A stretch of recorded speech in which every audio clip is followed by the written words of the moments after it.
I want to jump straight in, but I'm just going to quickly set the scene with the sequence that we're going to walk through in this conversation. We're firstly going to look at some of the macro or the mega trends and perhaps looking beyond just our industry, but then we'll drill a little bit more further and get a bit more specific as to what are the key implications across the banking and insurance sectors. We'll look then at the policy agenda, perhaps what are the next steps and what do we in the industry, together with policymakers, need to do to take forward and ensure that we optimise the opportunities out of the digital era. If time permits, we'll touch on sustainability, and I also want to look for the opportunity to work in some of your questions, so please make sure that you do send questions through via the IIF conference app, and we'll bring that into the engagement as well. But let's start with the megatrends, and Piyush, I want to start with you, particularly looking at the case study of Singapore, the experiences you've seen there with some of the proactive policies and with the Smart Nation agenda. What can you tell us about that and that nationwide digitalisation agenda? Thanks, Brad. It's good to be here. And I think starting with Singapore is a great place to get started because, like in many other domains, Singapore's thinking around how to reposition the economy for a new digital world has been, to my mind, actually extremely thoughtful and top-notch. So 4 or 5 years ago, right, if you think about Singapore, the Singapore model for the last 50 years, was essentially creating a first world infrastructure in a third world region, but focused on a physical infrastructure. I mean, rule of law, education, etc. But essentially, the port, the airport, the physical movement of goods being a center for capital. That's how Singapore thrived. I think 5, 7 years ago, it became quite clear that as you thought about a new world, which is a digital electronic world, you've got to rethink the game. And which means you've got to think about how do you play the similar kind of role, being a hub and being a role model, but in a very electronic world. So we do this at a national level. We set up this Smart Nation program and effectively divided it into 3 categories. So to create a digital economy, to create digital government, and to create digital society. And each of these is fairly well programmed and architected in good Singapore style. There is a bunch of enabling legislation, there's a bunch of enabling environmental changes, and then there's some national level projects, some iconic projects to really shift the needle. So let me just give you some sense for what these are. In digital economy, for example, we determined 23 different industrial sectors broken into 6 clusters. So financial services, 1, health, education, urban mobility, etc., the usual ones. In each of these sectors, the various people came together from the private sector, public sector, academia, research, to spend a year creating a blueprint for what the future of this sector might look at in a digital world. And the blueprint allowed us to shape different roles and different things people could do to try and morph that sector. So in financial services, for example, between the central bank, the private sector players, the government, different people, we all got together. And we basically catalyzed on 4 big things we needed to do. The first was trying to create a platform where we could work together, bring the whole of nation. So the MAS, our regulator, is probably the only regulator which has a fintech division. And the fintech division is headed by an independent person, and his whole agenda is how do we actually shape policy and regulation to make it ready for a technology world, but also how do we keep modifying our policy and regulation for the technology world. We also created this platform called the Financial Center Advisory Panel. There are about 25 of us, some bankers, some new tech, some modern tech, and we meet every few months to think about what we need to do to take Singapore forward. So that was one. The second was we focused a lot on what's the enabling legislation, regulation, and guidelines that we need to put in place for the whole industry to be able to progress. So on the back of that, we came up with the payment system law, which regulates how wallet companies, payment companies, etc. can operate. We came up with a virtual banking law for how people can apply for virtual bank licenses. We came up with guidelines for application programming interface, so a general set of guidelines for how APIs should work in the system. We came up with cloud guidelines. Like many regulators, the regulator was originally wary of the cloud. Yes. But working together and working with some of the cloud service providers, we were able to satisfy conditions, and so we set a guidelines under which public cloud is permissible. So a whole range of legislative and guideline-driven stuff. The third thing we focused on was national level projects. So we decided to create an electronic KYC project, which is to create digital identity. Actually, it is far more than the banking system. We decided to create a payment platform so that we didn't wind up with the P2P and P2B payments being the monopoly of one or two providers. We created a country-level platform. We call it PayNow. We created a country-level QR code status. It's called the SGQR, so Singapore QR. So it's no one provider can come up with their own QR. Everybody conforms to a single QR. And we're rolling it out countrywide at a national level. We came up with the National Trade Platform. It's a platform to bring together the customs, the port, the exporters, importers, banks, financiers, all part of a single national trade, electronic trade platform for e-invoicing and financing and so on. So a large number of iconic projects. And finally, creating the capacity for a more vibrant fintech ecosystem. So a program for grants, incentives, a regulatory sandbox for small companies to come and start doing things, etc. Now, we did this for 23 different sectors. Financial services only one. In the government space, the government basically has done more to redo their tech stack than most private sector companies have. They've gone cloud, redone their whole technology stack, technology architecture. And one of the important things, they've really taken a very progressive view to data. Both in terms of obviously the Personal Data Protection Act and how to work with it and around it. But the government came up with a new governance law for how public sector data and government data could be made available to private sector for the private sector to be able to leverage it. So case in point, they had data on, the transport authorities had data on every taxi availability, bus availability, traffic conditions. They put all of that, made it available, opened up the APIs. And so today, you have all kinds of people developing apps which improve bus usage and public transport usage. Last output I saw, the average wait time for buses is down by 7 minutes for any bus in the country. And 92% of buses report a reduction in crowding. But that's because they had a very progressive way to thinking about data and making it available for people to be able to work with. So that's the digital government agenda. And digital society is really about how do you empower the people to be part of the change. And there's a fundamental thing. So for example, subsidized devices. So if you're in the lower income bracket, you get your 5G phone or you get your tablet at a subsidized rate. Everything's on fiber. But now as we're going to wireless and 5G, they're actually subsidizing the 5G rollout to be able to make it possible to create connectivity across the country. They gave every citizen of the country $500 one shot for something called a Skills Future program so that you can go and upgrade your skills and learn new tech skills. Created something called a tech accelerator for people to actually take it to a next level, advanced level. So there's a whole agency we're part of, which is focused on reskilling people from old jobs to new jobs. So the reason I go into such detail with all of this is that if you think about a policy architecture and framework, you've got to think of it at multiple levels. I mean, by the way, all of this is architected on two important foundations. One, cybersecurity. So we have all of the agencies in the country and the Central Cybersecurity Agency thinking about a e-security paradigm. And a data. I'm part of a national council on the ethical use of data and artificial intelligence, but really thinking about what information can be used, cannot be used. So there are multiple things which have come together to define environment as well as an architecture of policy and this thing to make a transition. I believe that the same thinking has to be adopted, whether it's at an industry level or at an individual firm level, if you really want to make transformation at scale. Yes. Maybe I'll stop there. Well, no, if you don't stop, we're all going to move to Singapore. One advantage, it's a city-state.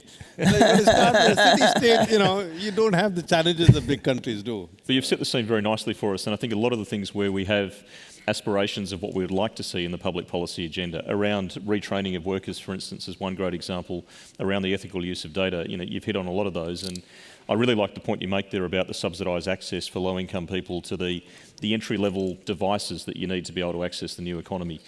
We talk a lot about the great opportunities in financial inclusion that some of these innovations bring, but equally there are others who would say, well, there's an exclusion thing from those barriers, so that's a great solution you mentioned there. I want to come back to a couple of the things you've mentioned a little later, and I think when we turn to Carlos in a moment, we'll pick up probably more about the data. But before we do that, I'd like to bring in Kati at this point. And Kati gave, I think, probably the best presentation I saw last year when she spoke at the International Chamber of Commerce on the advances in 3D printing and how this would fundamentally change international trade patterns. And we were delighted when we had her come and speak on our IIF podcast earlier in the year, recounting some of that. So Kati, let's start then with the view then of whether it's in 3D printing or in other enhancements in data and robotics, what you see as potential changes in the trade ecosystem arising from that. Thanks, Brad. Yeah, I think everywhere you look, you see technology changing how companies make, move, and market goods and services around the world. And there are dozens of areas, but I would highlight just a couple for this audience are probably interesting that are starting to come into sight in international trade. The first is the trade ecosystem as a whole. When you look at what it takes to move a container still today from country A to country B, you see endless duplication of effort, paperwork, manual processes among the different players in the ecosystem, exporters, importers, ports, terminals, customs, banks. All the players that come into this ecosystem interoperate very poorly. It's a very inefficient system. And the slack, the tax essentially, is 30% of the $20 trillion of world trade annually. So there's much to improve there. And now what I'm starting to see, at least, is digitization of these different parts of the ecosystem, as well as the rise of platforms, TradeLens being a famous example, the National Trade Platform of Singapore, that bring the players together. Even in poorer developing countries, these are taking off now. So I could see in the next 5 years a future where a container goes through the system and the payments, the logistics, the regulatory filings are automatically triggered as the container moves. This will be the holy grail of international trade, and the cost savings will be tremendous for governments, for businesses, for consumers around the world. Of course, the efficiencies for industry like banking would be tremendous as well. But we need data, to your point, Brad. Like, we need data to flow across borders in order to make this happen. Inherently, international trade requires data, and for this ecosystem to come together. The other big change that I think is precisely on production, we're used to thinking about the world and products that we hold in our pockets as products made in the world and made in large supply chains. Now, however, I see two things. One is that 3D printers, robots are becoming more efficient, cheaper, more accessible, more intelligent as well, much more agile, and they're just better at their work. And meanwhile, we see an interest in personalized products, particularly by the millennials. They want personalized products. They're ready to pay a premium for them. So one could envision a future where production is made in small production units on demand, near the end consumer, near metropolitan areas, without any trade necessarily, without any consideration for low-cost manual labor, and basically without trade. Even if you don't believe in this story of kind of mass personalization and customization as being the future, even mass production is transforming. We see brands like Adidas, IKEA, already mass printing certain products. And last year there were significant advances in metals 3D printing that could herald changes in industries like aerospace, vehicles, industrial machinery, and the supply chains in those industries. And I think there have been some estimates of how much these transformations in essentially rebundling of production would have on international trade, and the estimates are pretty significant. 25 to 40% of world trade could vanish in the next 25, 40 years. Of course, much has to still go right, both in the trade ecosystem as well as in the production patterns for these transformations to come about. But I think in 5 to 10 years, we'll start to have some changes that, of course, have big implications for this audience. And to clarify, when you say those levels of reduction in international trade, that's in the trade of finished goods.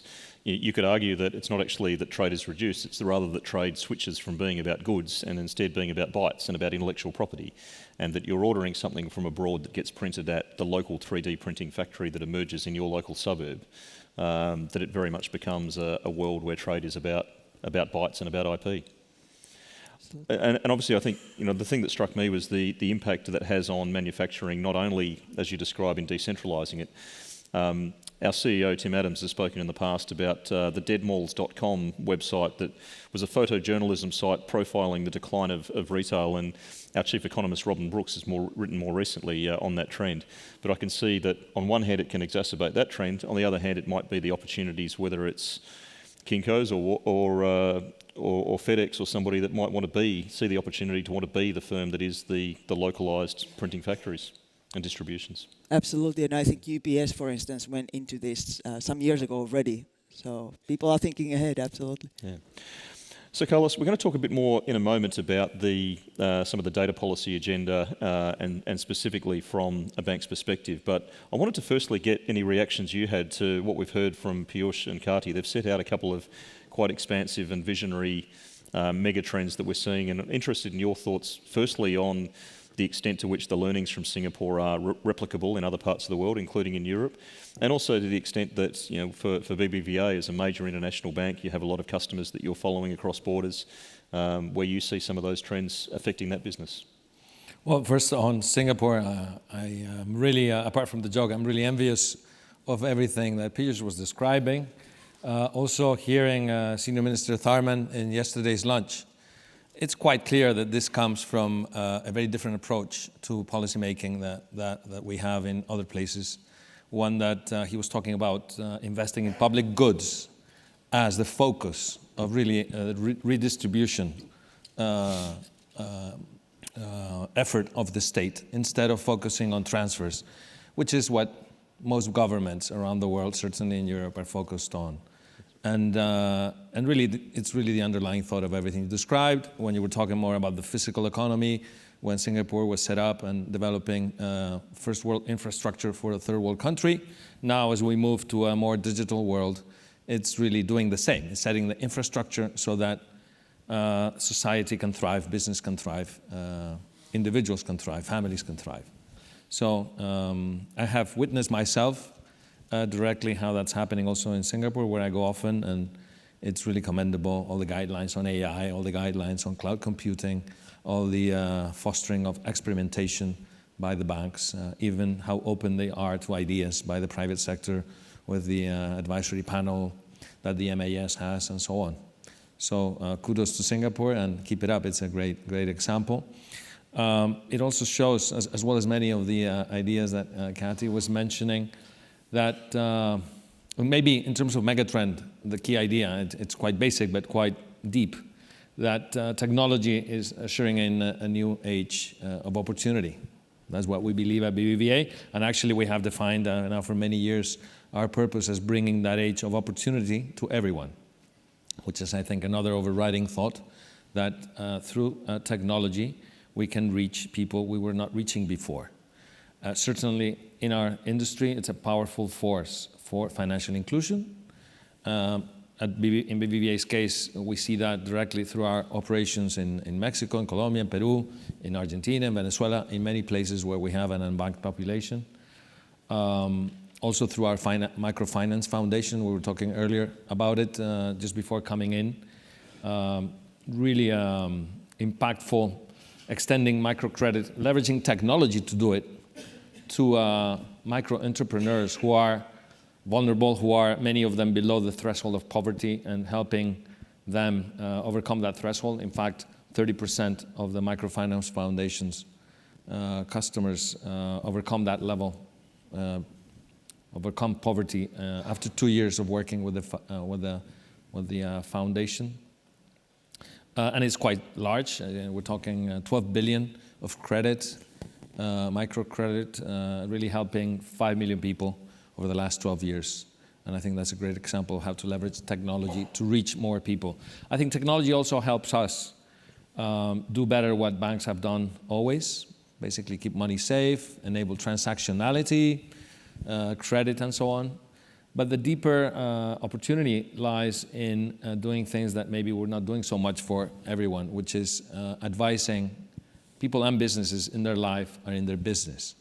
Advice around, and a big part of that advice certainly is making decisions around money. So in some authorities have a big role in seizing the opportunity of technology, not just digital. Banks also, I believe, have a big role to play, a lot of value added that we can give different than what we have given before through technology. Also, technology will help us on the sustainability concerns. Maybe if we have time, we can delve deeper at the end. Just listening to Kati, I was thinking about how that impacts, how the reduction of the finished good would impact greenhouse gas emissions if we have less movement of the finished good. For example, if it's just the IP. And it reminded me of what we have a great cooperation with three of the greatest cooks on earth, the Roca brothers of the Celler de Can Roca. They've been the best restaurant in the world like 5 times in the last 10 years. And one of the things we did with them, we have taken them around the world in tours. They closed the restaurant in the month of August, and they go, maybe one year they went to Peru, another year they went to Colombia, another year to Argentina, to Mexico, to Turkey, to the places where we own banks. And they get inspiration. And then they bring back the seeds of the local products they have found. So they grow them in Girona, where they have the restaurant. And the way they summarize it is, it's a global inspiration, but local production. We don't need to bring the peppers from Peru. We grow them in Girona. So same idea. I think also there's a lot of opportunity in where technology can help with some of the metrics around sustainable issues. And one point that Doug Peterson from S&P highlighted to us earlier in the year is how the metrics for things like carbon have been reasonably developed. They've got a long way to go on plastics. And Kati, I'll see if we can prompt you a little later about the technology to help remove plastics from the ocean as well. I want to introduce one of the questions we have from the audience, which I think is a really good segue from what Carlos was just talking about there in terms of the financial inclusion element. And it's a question about how we deal with the people who are perhaps not digital savvy, not digital literate, and perhaps the risk that there's the gap between the haves and have-nots may actually widen and that we may have people left behind. It was a theme we touched on a little bit yesterday in our Data Town Hall session with Hugh Van Steenis, and we talked about how with the emergence of digital currencies and the move towards a cashless economy, that the governments of both Sweden and Canada, as 2 examples, have been very conscious of ensuring that people in the rural communities will still have connectivity in a cashless or cash-light environment. And I guess the importance that the underlying infrastructure and technology must keep pace with the innovation we do in finance. But can I invite all of you on the panel, any thoughts or reactions to that question of how we ensure that the haves and have-not gap doesn't widen and that we're able to bring everybody along on the journey with digitisation? So we have a general view that the nature of today's digital technologies is such that everybody can do it. There is nobody who can't take a phone and figure if I press this button, I can actually, do a search or do a. The notion that people are, so stupid they'll never get it, I just don't think that works. And our whole personal transformation, DBS, has been built on this notion that adults learn differently, but if you show them how to do it and you let them practice it a few times, they'll figure it out.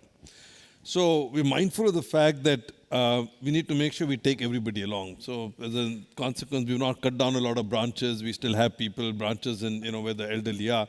But what we do, so for example, I've hired 200 elderly people on a part-time basis, and their only job is to hang around in the branches. And every time elderly people come, they work with them, they take them to the iPad, they take them to phone, they say, okay, come, let me show you how to do it, let me teach you, so next time you don't need to come to the bank. And every day, you get X number of people who next time figure out, now I know how to do this, I don't need to come. So we're finding that too for our own employees. The notion that we would have a large chunk of our employees who might not be able to convert. And the basic assumption we made is that, just because you're 50 years old or 60 or 70, there's no reason to believe that your brain cannot adapt and adjust. Everybody in this room is an average age of 50 or 60. And I challenge every one of you to take out your smartphone. You're using apps today you did not use 5-10 years ago. Most of you don't have a computer science background. Many of you are not engineers. But does that mean you don't know how to use apps on a smartphone? Of course not. So the question is, how do you actually make the effort to get people at the last mile to be able to educate themselves and learn how to use these technologies? That requires effort. And that requires some continued, sustained effort, but I think that effort is worth it.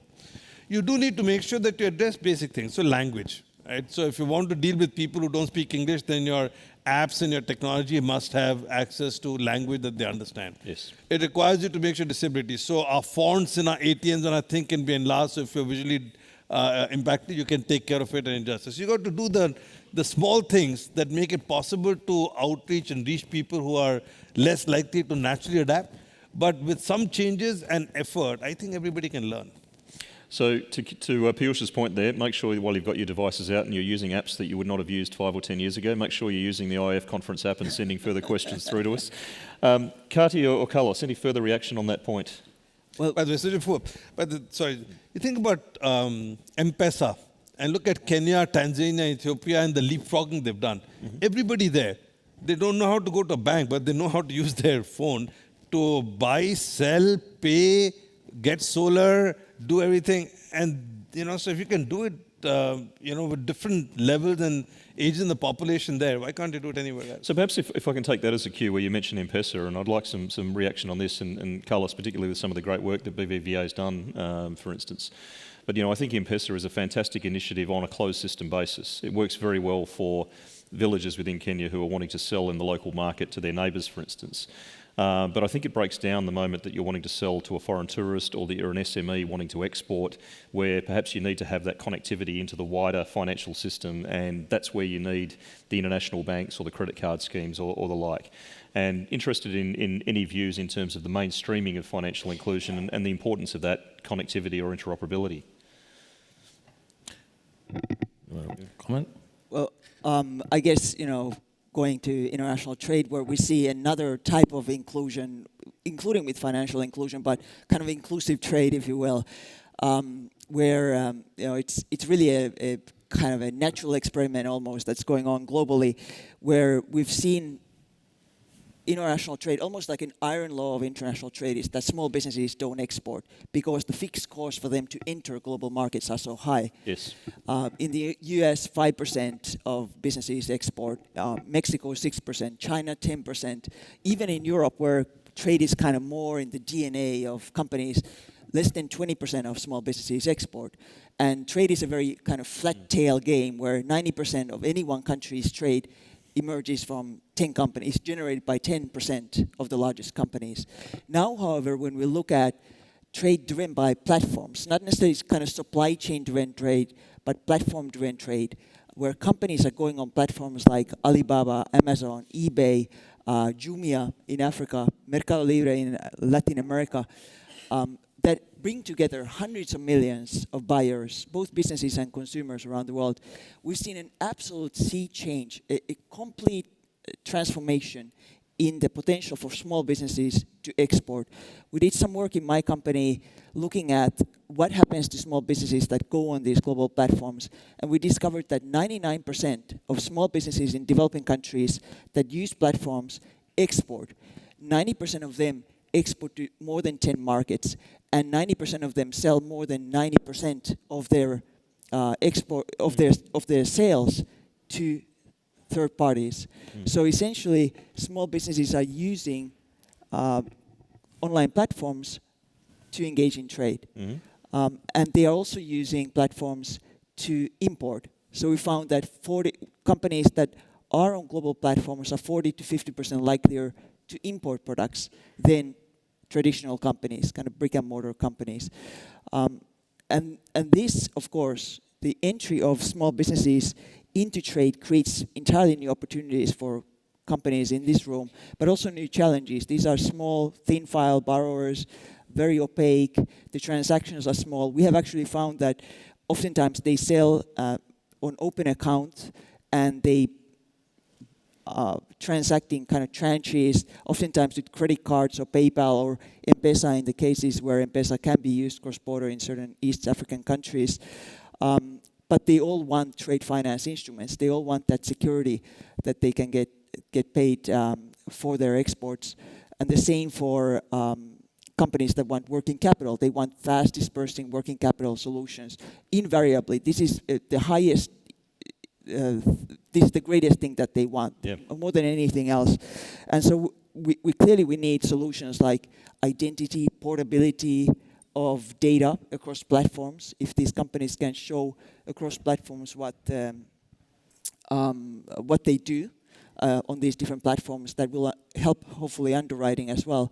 And certainly this interoperability of the trade ecosystem should help as well. We had another audience question come in about how to support small and medium enterprises, and I think you've probably just given us the great answer to that one. But Carlos, I wanted to get your view, on both these data literacy and ensuring we don't leave people behind as well as the work. I will be very short because I think everything has been said. I don't think, so I completely agree, I don't think digital is actually leaving people behind, but it's a force, I said it earlier as well, to for inclusion and to bring people forward as they come into the digital age. And we have many examples in many parts of the world where that is happening. There might be a transition problem in certain part of the population, like Piyush was describing. And certainly interoperability is critical for systems to operate more effectively in this digital age. So the less we have closed systems, all the better. So Carlos, let's continue and let's now switch more to the criticality of data for innovation. Yes. And it's obviously critical within our industry in particular. What are the key issues and how do you see the industry adapting? Well, first, I think data has been a relevant asset for a long time for many industries, including, of course, banking. But what's different now is first the amount of data. With sensors everywhere, we're carrying our phones that are tracking our life and many others, so the steps we take, the people we meet, the hotels we're in, where we travel, footage with our image, and so on. Second thing is that, so we have a large digital footprint with a lot of data in it. Second thing is that now we have computational power to make sense of that data and make it practical, make it actionable. So that has a huge impact in all parts of human activity, all businesses, and beyond. It's really a big data revolution that we're witnessing with huge potential to add value in fundamentally different ways than before. So it's not only that we can personalize the product better, but that all decisions across the value chain, commercial decisions, pricing decisions, operational decisions, risk underwriting, etc., can be done a lot better because we can apply technology to data. In banking, there are many examples of how we are embracing that, and not least of which is on the risk side, fraud prevention, AML, countering terrorist financing, etc. Operational decisions as well. But I would highlight the ability it gives us to, what I was saying earlier, solve the deeper problem that people have around money, which is decision making. We're doing that in a very practical way at BBVA. Maybe that's why our banking app, mobile banking app, is the best in the world, according to Forrester. Sorry, Piyush. Third year running. We have functionality in the app that help people understand and make better decisions, and that's all data-driven. So better categorization of what's happening in their transactions, better forecasting of what the future will bring, so they can see our forecast of transactions in the next 2 months. Engine of alerts that you can set on top of that forecasting and so on. Is that type of value add where we can really extract the most out of data. So data is certainly a critical asset. It's also a peculiar asset. It's an asset that, different than any other asset, that does not get exhausted by use, and that makes it quite special because there's a lot of value in sharing the data, so in letting data flow. That's not happening today. Data, it's being hoarded. It's quite siloed in companies to a large extent because we have thought about data as a proprietary asset, even a source of competitive advantage. We banks have thought about it that way. We have data which is quite rich, transactionality data. We know what people are buying. We know how much they get paid and so on, how much they pay for rent, school for the children, whatever. And that is a gold mine. And we thought about that as proprietary data, but it's really the customer's data. In the sense that it's the customer that has the basic rights over that data. And once you recognize that, what follows is that data should only be used with consent. But it also follows something that maybe it's less talked about, that data should flow if there is consent. So if I consent, my data should flow to other providers. And that could unlock, given that data is not exhausted by use, multiple use of data simultaneously can unlock a lot of value for society beyond the individual. So, great source for increased competition, great source for better service, better value add. We've had a great audience question come through, which I think you've almost just answered there, which was what is your view on open banking and how should banks adopt it? And I think you've given a great articulation of the positive opportunities and how to engage with customers with that. Yeah, I think banking has been a bit in the forefront because given that our data has been considered particularly rich, in some jurisdictions we have been traveling this path that data is shared through consent in a real-time, standardized way, so it's useful, secure as well. But we need quickly to transfer control of data in all sectors, Yes. particularly in the digital world where that doesn't happen, hasn't happened yet, and where there is concentration of power because of the network effects. And then the data-driven businesses, data-based businesses by nature, benefit from this positive reinforcing dynamic that the more data you have, the better service you provide. The better service you provide, the more business you have. The more business you have, the more data you have, and so on. So it's crucial, I think, that we move quickly through regulation that requires cross-sector, all sectors, this data to flow through consent. And if we achieve that, that would unlock. So it would not only benefit individual consumers, it would unlock a lot of innovation as we can all access data that is now siloed, is being hoarded by other players. So this is really where we need to go beyond open banking. We need to have the broader open data ecosystem with all the different... Well, it has to be cross-sectorial. All sectors are competing. What is this open banking without open telecom, without open energy, without open e-commerce, without open everything?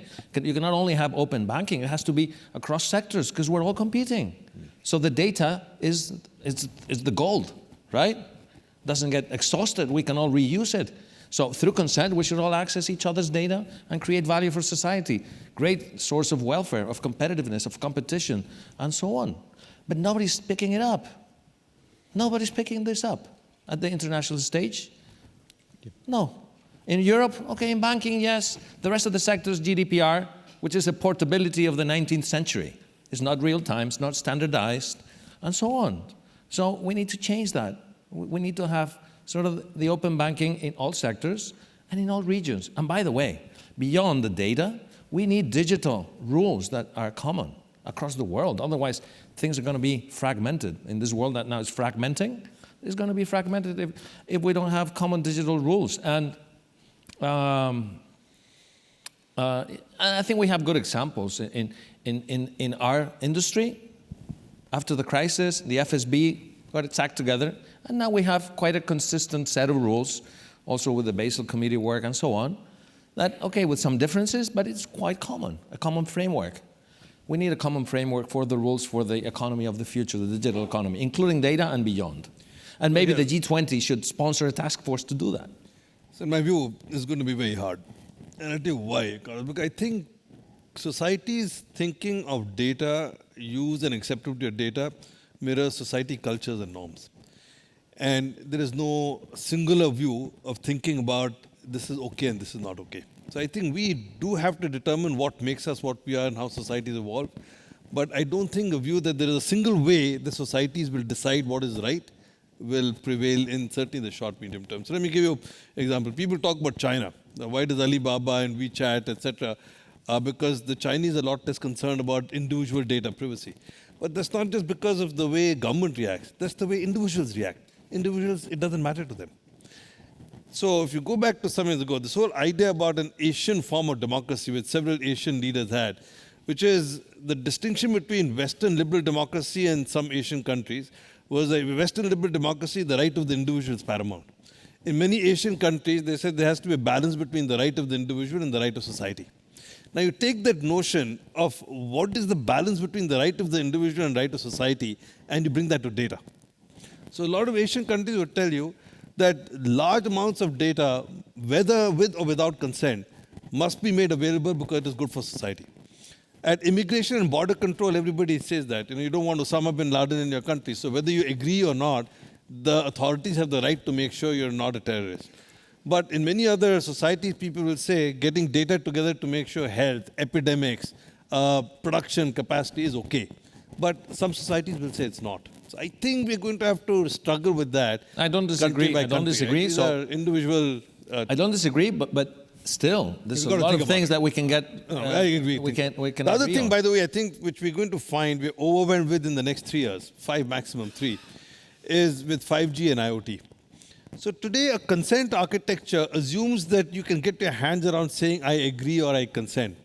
But in 3 years from now, when the amount of data being generated by everything you own and possess, your watch, your vacuum cleaner, your washing so machine, Piyush and I have discussed this before, and I think this will be solved by the private sector. There will be value offerings that help people manage their data, and actually banks can be a big part of that. So it's not that the individual is going to be managing consent in an individualized basis for every data point.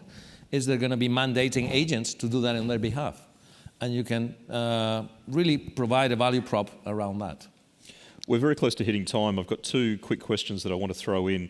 I think to the point that Ralph and Piyush have both been alluding to, and to some extent these data and digital issues are broader than just finance and broader than just the scope of the FSB, how that gets taken forward at the G20. Kati, you've done a lot of work around public and private partnerships, and are there particular learnings or particular insights you could quickly share in terms of how industry and the government sector needs to work together in facing some of these sort of issues? Absolutely. I think it's absolutely critical for companies and governments to work together in the digital era. A business has to be there educating governments about new technologies, bring the regulators along early on, as well as discuss exactly what Carlos was saying, the fragmentation of the digital economy, the digital regulations across national markets is very worrisome to me, looking at the impacts for small businesses that can, for the first time now, enter global markets and export and import globally. And they certainly cannot do that if the national digital regulations are very different. We've done, in my company, organized 6 public-private partnerships with leading aid organizations as well as leading businesses in the past 5 years. And I think this collaboration between business and government can go much beyond education and kind of policy advice to areas where we've been working on. For instance, recently we launched a public-private partnership between USAID and 10 companies, payment companies, e-commerce companies, logistics companies, brands that you would know of, to further e-commerce development at the bottom of the pyramid in developing countries in Africa, Latin America, and Asia, through logistics, through better payments, access to finance, education of the companies. And what I've learned in this is very powerful, I think, for business and government.